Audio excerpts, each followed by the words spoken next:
Hello students, आप सभी का स्वागत है ताप्ती स्टडी क्लासेस चैनल पे। तो आज के इस वीडियो में हम वितान भाग 2 कक्षा 12वीं का चैप्टर सेकंड पढ़ने वाले, जो कि है जूझ। यहाँ पर ये चैप्टर आधारित है जूझ यानी कि परिश्रम। तो ये जो चैप्टर है इसमें आपको बहुत सारी चीजें देखने को मिलेगी। ये आनंद यादव द्वारा लिखा गया है, जो कि एक कथाकार है। इनके द्वारा इनका संस्मरण लिखा गया है। इनके बचपन की जो बातें हैं वो इनके द्वारा बताई गई, एक अंश है केवल। उन्होंने पूरी आत्मकथा जो अपनी है वो लिखी है, उसमें का एक अंश यहाँ पर आप सम्मिलित किया गया है, जो कि जूझ कहानी के नाम से दिया गया है। जूझ अर्थात परिश्रम करना, मेहनत करना किसी भी चीज से। तो ये है पूरा पाठ। और साथ ही सबसे पहले मैं इसको आपके पात्रों को बता देती हूँ। आपको ये जो कहानी है इनके बारे में संस्मरण जो इनकी है, इनके एक छोटा सा अंश है, उसमें क्या क्या मिलेगा। सबसे पहले आनंदा है, जो कि स्वयं यहाँ पर लेखक है, उनके बारे में बताया। तो उनको बचपन में प्यार से उनकी माँ वगैरह जो टीचर्स के साथ में जो उनके थे वो भी उनको आनंदा कहा करते थे। आनंदा है। अब आनंदा के परिवार में कौन कौन है? एक तो उनकी माँ है और एक उनके पिताजी, जिसको वो दादा कहा करते हैं। तो जो उनके पिताजी है वहाँ पर उनका कभी कभी नाम रत्नप्पा भी आता है। और क्योंकि ये मराठी ही लेखक है और उनके बारे में सारी चीज़ें आपको जानने को इसी में मिलेगी। इसका जो हिंदी व्याख्या की है ये अलग की है, परंतु जो लिखा है वो आनंद यादव जी ने ही लिखा। तो रत्नप्पा इनके दादा का नाम यानी पिताजी को कहा करते थे वो। और जो इनका नाम है कहीं कहीं गणप्पा भी आता है, आनंद यादव जी का नाम है तो गणप्पा भी उनको प्यार से कई बार कहा जाता था। तो उनके घर के लोग कहते होंगे। उसके बाद में जो आनंदा के यदि बात करें तो आनंदा के टीचर्स का भी आता है इसमें, एक उनके मराठी अध्यापक का रोल आता है। और उसके बाद में गाँव के जो एक प्रतिष्ठित व्यक्ति है, प्रतिष्ठित मुखिया है दत्ताजी राव, इनका भी वर्णन किया गया है। तो ये कुछ पात्र है जो आपको मिलेंगे। आगे जाके जो इनके सहपाठी है विकास नाम का विकास पाटिल, वो भी इनका वर्णन किया जाता है।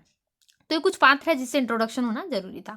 तो जो इसके पहले एक चैप्टर है सिल्वर वेडिंग, यदि आपने नहीं पढ़ा है, उसके क्वेश्चन आंसर कंप्लीट नहीं किए, तो जाइए प्लेलिस्ट में भी जाकर देख सकते हैं, या डिस्क्रिप्शन बॉक्स में मैंने लिंक दी हुई है, बस आपको लिंक से जाना है तो आपको उसके सारे क्वेश्चन आंसर भी मिल जाएंगे और इसके चैप्टर्स के जो समरी है वो भी मिल जाएगी। तो शुरू करते हैं। तो जो जूझ कहानी है वो एक बच्चे के बारे में बताई गई, आनंद यादव ने जो बताई है अपने ऊपर की। तो उनका आनंदा नाम है। वो पढ़ने के लिए बहुत लालायित रहते हैं, परंतु क्या होता है उनके पिताजी यानी जो दादा रहते हैं वो उनको पढ़ने के लिए बिल्कुल उसके लिए राजी नहीं होते हैं। अब देखिए, जो आनंदा है उसका मन पढ़ाई लिखाई में बहुत लगता है, परंतु उसके जो पिताजी यानी दादा है, जिसका मैंने आपको यहाँ पर नाम बताया रत्नप्पा, तो वो दादा कहा करता था उनके पिताजी को। तो उसकी जो इच्छा थी वो थी आनंदा की कि वो पढ़ने जाए, पढ़ लिख कर बड़ा करे, नौकरी कमाए। लेकिन उसके दादाजी जो थे यानी जो उसके पिताजी थे वो ये बिल्कुल नहीं चाहते थे कि वो पढ़े लिखे और इस प्रकार का करे। वो केवल चाहते थे कि उसके जो है वो केवल आनंदा खेती में काम करे और गाय भैंसों को चारा दे, खेत का पूरा काम संभाले, सुबह शाम खेत में काम करे, बस और कुछ नहीं चाहते थे वो। केवल उसको पढ़ाई तो वो कराना ही नहीं चाहते थे, इसलिए जो है उसका नाम स्कूल से भी कटा दिया गया था, उसको स्कूल भी नहीं जाने दिया जाता था। और परंतु जो आनंदा था, जो बच्चा, वो चाहता था कि यहाँ पर मैं हमेशा स्कूल जाऊँ, पढ़ाई लिखाई करूँ, क्योंकि खेत में क्या कितने भी लोग काम करें, काम तो वही होता है और मुनाफा भी उतना है, चाहे एक व्यक्ति कर ले या चाहे 10 व्यक्ति, तो उससे कोई फर्क नहीं था। उसकी इच्छा थी वो पढ़ लिख कर नौकरी कर ले ताकि 4 पैसे और आ जाए। यानी कि खेत में तो पैसा कमाई उतनी नहीं हो पाएगी, पर यदि वो नौकरी करेगा, पढ़ लिख कर बड़ा व्यक्ति बनेगा, तो पैसे जरूर आ जाएंगे। ऐसी उसकी सोच थी। उसके पिताजी ने चूंकि उसका पढ़ना लिखना सब छोड़ दिया था, ऐसे में वो उसकी मन की बात किससे कहता? उसकी माँ से। तो अब यहाँ पर एक दिन जब उसकी माँ और वो काम कर रहे होते हैं, जब उसकी माँ क्या कर रही होती है, कंडे, जिसको उपले कहा जाता है, गोबर से बनाए जाते हैं, गोबर को थोप कर बनाया जाता है, उसे कंडे कहा जाता है। तो जब उनकी माँ कंडे थोप रही थी, बना रही थी, तभी और वो गोबर में पानी मिला रहा था, तो उसने उसी समय सोचा अब ये मन की बात माँ से कहूँगा। तो उसकी माँ से अपनी मन की बात कहता है और बोलता है कि उसे पढ़ना लिखना है। अब चूंकि उसकी माँ भी राजी नहीं हो पाती है, क्योंकि उसकी माँ चाहती है वैसे बच्चा पढ़े, कि उसके बच्चे की लगन भी है, लेकिन क्या करे, बेचारी मजबूर है, क्योंकि उनके पति जो है वो वहां पर उनको भेजना नहीं चाहते। वो जानती है कि जो उसके पति है वो उसको नहीं भेजेंगे स्कूल और ना पढ़ने लिखने जाने देंगे, परंतु माँ एक कहीं ना कहीं मन में चाहती है कि उसका बच्चे की इच्छा है तो बच्चा जरूर पढ़े। तो ऐसे दोनों की बातें होती है वहाँ पर आंगन में और बात करते हो। अब वो बताता है बच्चा कि हम कुछ ना कुछ उपाय निकालते हैं। माँ भी सोचती है यदि इच्छा है तो बोल देती है कि हम बात करेंगे। जो गाँव के प्रतिष्ठित व्यक्ति है दत्ताजी राव, उनकी बात कोई नहीं टालता है, तो हम बोलते हैं उनको, इससे अगर हम दोनों बोलेंगे तो जो दत्ताजी है वो उनको समझाएंगे दादा को, और दादा जो है पढ़ने लिखने की इजाज़त जरूर दे देंगे। ऐसा करके दोनों के बीच में बात होती है। माँ बोल देती है ठीक है मैं बोलूँगी, तो दोनों के बीच में राजी हो जाती है। और जो आनंदा है वो अपनी माँ को राजी कर लेता है दत्ता जी से बात करने के लिए। अब दोनों जाते हैं दत्ता के यहाँ पर। तो दोनों माँ बेटे जाते हैं। अब जो गांव का प्रतिष्ठित व्यक्ति है, मुखिया है, एकदम सरपंच के पास का ही पद है उसका, तो वो मुखिया के पास जाते हैं। अब चूंकि माँ एक तरफ खड़ी हो जाती है और क्योंकि ये नीची जाति के थे, तो यहाँ पर ऐसा मानना है जो जाति के हिसाब से तो नीची जाति वाले थोड़ा दूर ही, इस कारण जो उसकी माँ एक तरफ खड़ी हो जाती है और बच्चा भी वहीं पर खड़ा हो जाता है। अब दोनों बोलते हैं, बताते हैं उनके मन की जो बात है वो दत्ता जी को बताते हैं। तो दोनों जो होते हैं माँ बेटे वो दत्ता जी राव को सारी बातें बता देते हैं और ये भी बताते हैं कि जो उसका पति है वो उस लायक नहीं है कि बच्चों को पढ़ाए और वो चाहता भी नहीं है। तो इसी कारण वो सारी माँ बता देती है बातें अपने बच्चे और जो दोनों माँ बेटे हैं वो बात बता देते हैं और बोलते हैं कि आप किसी भी तरह जो है हम उनको बोले और कह दे कि अब जो स्कूल जाना चाहता है। अब इस प्रकार से दत्ता जी राव जो है बच्चे से पूछते हैं तो बच्चा भी सारी बता देता है कि मुझे भी स्कूल जाना है और मैं जल्दी यहाँ पर परीक्षा भी पास कर लूँगा, परीक्षा भी आगे मेहनत करूँगा। अब पढ़ने में तो लगन थी ही, इस कारण वो चाहता था कि मैं पढ़ लूँ क्योंकि खेती में कुछ नहीं रखा है, ऐसा उसकी सोच भी थी। ऐसा करके दोनों की बातें होती है। तो दत्ता जी राव जी है वो भी मान जाते हैं और बोलते हैं कि तुम दोनों जाओ और इसको जो रत्नप्पा है उसको हाँ भेज देना, मतलब जो इसके दादाजी हैं, दादा है जिसको दादा कहता पिताजी, उनको भेज देना और मैं बात कर लूँगा, मतलब पढ़ने के बारे में जो है उससे रत्नप्पा से बात कर लूँगा, ऐसा कहकर कहते हैं। तो और आते समय तुम ये भी बता देना कि मैं यहाँ पर साग सब्जी लेने आई थी, ये ऐसा बता देंगे तो अच्छा होगा, क्योंकि अगर ये बता दिया जाए तो ये नहीं होगा, क्योंकि कहीं ना कहीं जो माँ है वो भी डरती थी उनके पति से। क्यों? क्योंकि जो उनका पति था वो भी अत्याचारी था, सारा दिन घूमना, खेतों में काम नहीं करना, बच्चों को खेतों में काम करने लगा देना और फिर और पिटाई अलग करना, इस कारण जो है वो माँ भी उससे डरती थी। इसी कारण उन्होंने पूरी बातें ठीक से बता दी, पूरी अच्छे तरीके साफ साफ कर दी। उसके बाद में आगे आगे जब यहाँ पर उसके पिताजी घर पर आते हैं, दादा घर पर आते हैं, तो फिर उसे आते से ही उनकी माँ जो है उनको बता देती है कि साग सब्जी सब्जी वगैरह लेने कहाँ गई थी, देसाई यानी दत्ता के यहाँ पर गई थी। तो उन्होंने कहा कि बहुत दिनों से आपने दिखे तो आपको बुलाया है। अब फिर उनसे जल्दी पूछता है, दादा कोई जरूरी काम तो नहीं है? ठीक है बोले, मैं आता हूँ, तुम इसको जल्दी से गणप्पा यानी जिसके लिए आया है आनंदा के लिए वर्ड, जैसा मैंने आपको बताया था। तो बोलते हैं ठीक है, तुम इसको भेज दो, मैं चले जाता हूँ, तुम यदि हो तो खेतों पर इसको भेज देना पहले। और बाद में चूंकि अब इसको भी बुलाया गया था गणप्पा को भी, तो गणप्पा भी बाद में कुछ ना कुछ बहाना करके चले जाता है मुखिया के पास ये बोलने के लिए। अब दोनों की बातें होती है, जाता है कौन? दादा चला जाता है मुखिया के यहाँ पे, दत्ता राव जी यानी जिसके यहाँ है। उसके बाद में कुछ देर बाद कौन आ जाता है? कुछ देर बाद गणप्पा भी आ जाता है यानी आनंदा। तो गणप्पा आ जाता है। गणप्पा किस लिए आता है? कुछ ना कुछ बहाना करके बुलाया गया था, तो गणप्पा भी आता है ये बोलने कि चलिए खाना तैयार हो चुका है घर पर, आपको बुलाया है। इस प्रकार से वहां पर हो जाते हैं। अब जो है दत्ता जी वो अपनी बातें कहना शुरू करते हैं। उन्होंने कहा कि तुम इसको ध्यान क्यों नहीं देते हो, उसे क्यों खेत में लगाते हो, इसको पढ़ाओ लिखाओ, कौन सी क्लास में पढ़ता है? सबसे पहले जब आनंदा वहां पर गए तो उनसे सबसे पहले मुखिया जी ने पूछा तुम कौन सी क्लास में पढ़ते हो? तो आनंदा ने जवाब दिया मैं नहीं पढ़ता, मेरी पढ़ाई छुड़वा दी गई है मेरे पिताजी ने यानी दादा ने, और अब मुझे खेतों में ही काम करना पड़ता है। फिर उनको समझाते हैं, कौन? दादा जो है वो दादा को समझाते हैं, आनंद जो राव जी है वो यहाँ पर बताते हैं उनको। तो दत्ता राव जी पूरी तरीके से समझाने की कोशिश करते दादा को और दादा इस बात के लिए अब सहमत भी हो जाते हैं। लेकिन दादा की क्या शर्त रहती है कि जो आनंद है उसने सुबह शाम सबसे पहले स्कूल जाने से पहले खेतों में भी काम करना होगा और उसके बाद आने के बाद में भी खेतों में भी काम करना होगा।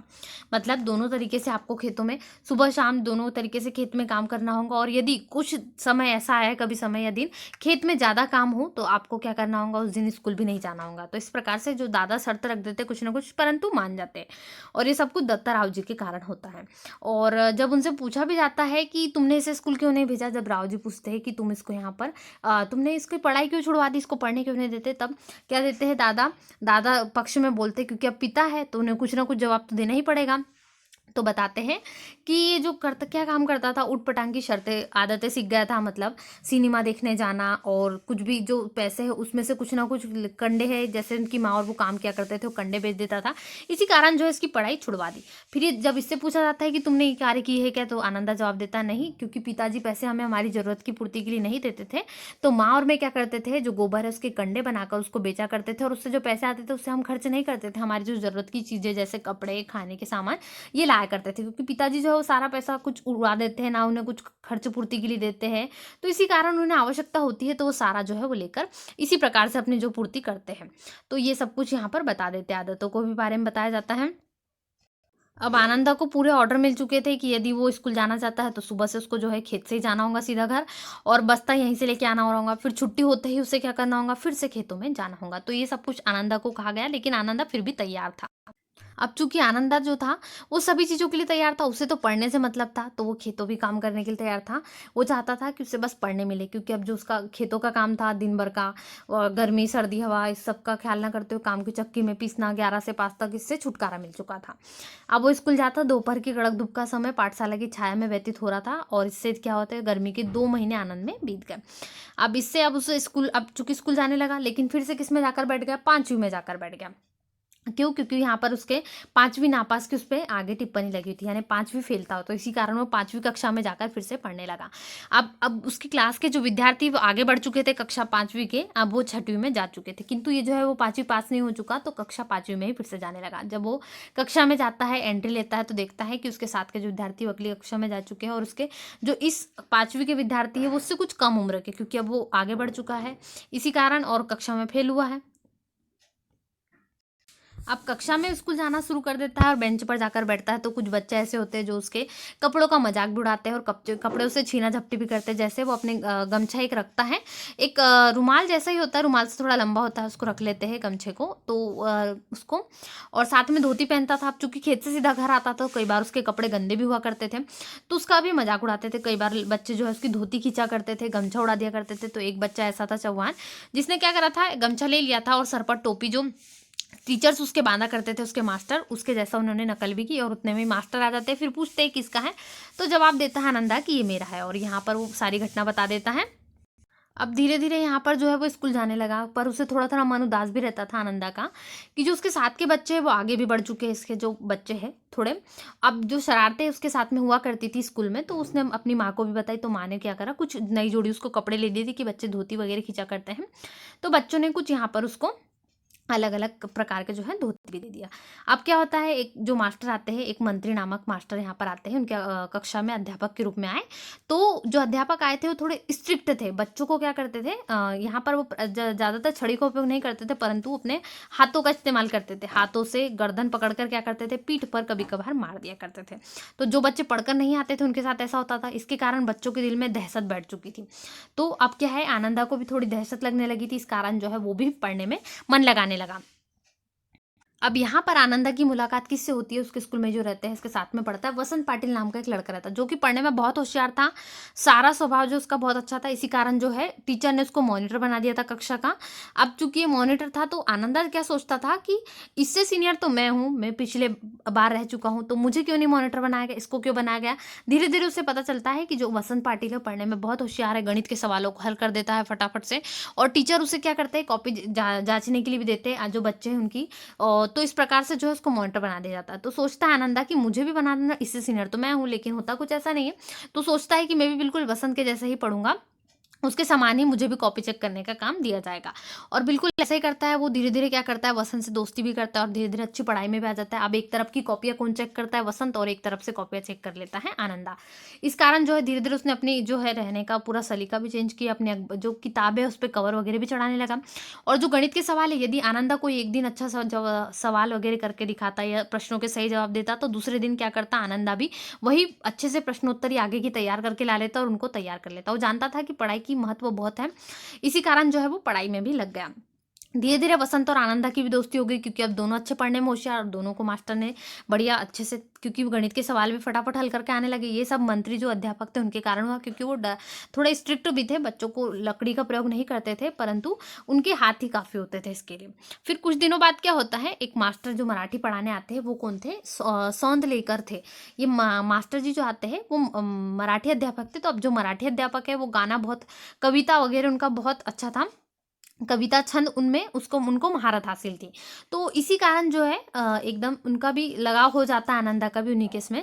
तो उनसे वो क्या करते हैं, जो सौंदलेकर हैं उनके साथ में वो कविता छंद और लय कभी कभार वहाँ पर उनके कक्षा में भी सुनाते थे, उनको गाकर कविता सुनाकर। तो ये सारी चीज़ें भी उनको बताया करते थे।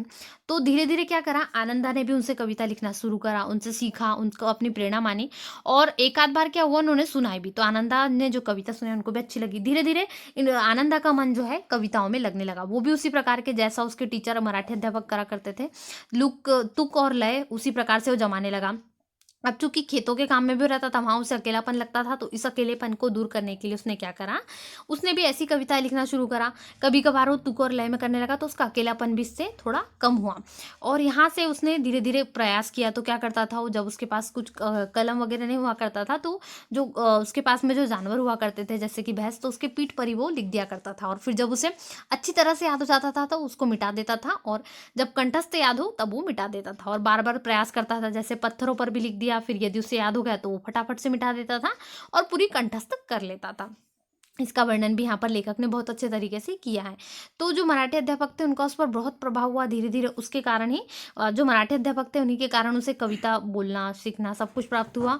और वो जो कविताएं लिखता था उससे सब्र नहीं होता था, तो कई बार दूसरे दिन कविताएं जो है वो मराठी अध्यापक को दिखाता था, और यदि सब्र नहीं हुआ तो रात में ही उनके घर जाता था और उनको बता दिया करता था। और अब धीरे धीरे जो है आनंदा ने भी बहुत अच्छे तरीके से कविता लिखना सुनना शुरू कर दिया।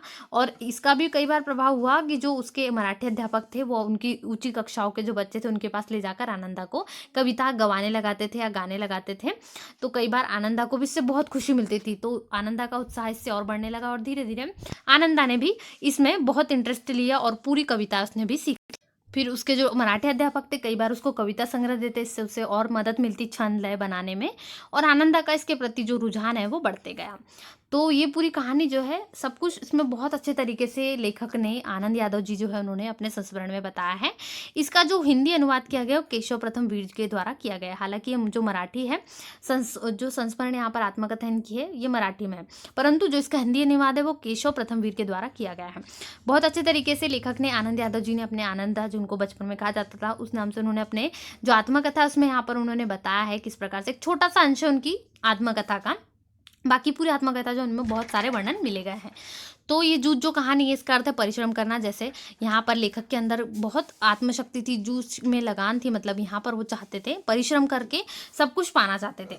इसी कारण जो उन्हें मिला भी, उन्होंने बहुत परिश्रम की। जो उनके पिताजी यहाँ पर जिनको दादा कहा गया है वो उन्हें स्कूल नहीं भेजना चाहते थे, परंतु उनके अंदर जो लक्ष्य को पाने की क्षमता लगान थी, तो उन्होंने ये असंभव कार्य को भी संभव कर दिया। तो वही यहाँ पर बताया गया है कि असंभव कार्य भी संभव हो सकता है यदि आप लगातार परिश्रम करें, मेहनत करें। तो ये कहानी का पूरा तात्पर्य इसी प्रकार से है।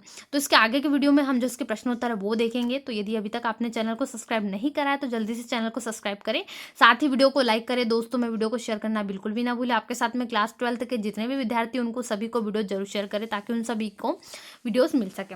और सिल्वर वेडिंग और साथ ही काव्यखंड गद्यखंड सारे वीडियोस आपको मिल जाएंगे डिस्क्रिप्शन में, सारे सब्जेक्ट्स की लिंक है, तो वहां से जाकर आप सारे चैप्टर्स को कंप्लीट कर सकते हैं। तो मिलते हैं ऐसे नए वीडियो में, वीडियो को लाइक शेयर जरूर करें। Thanks for watching.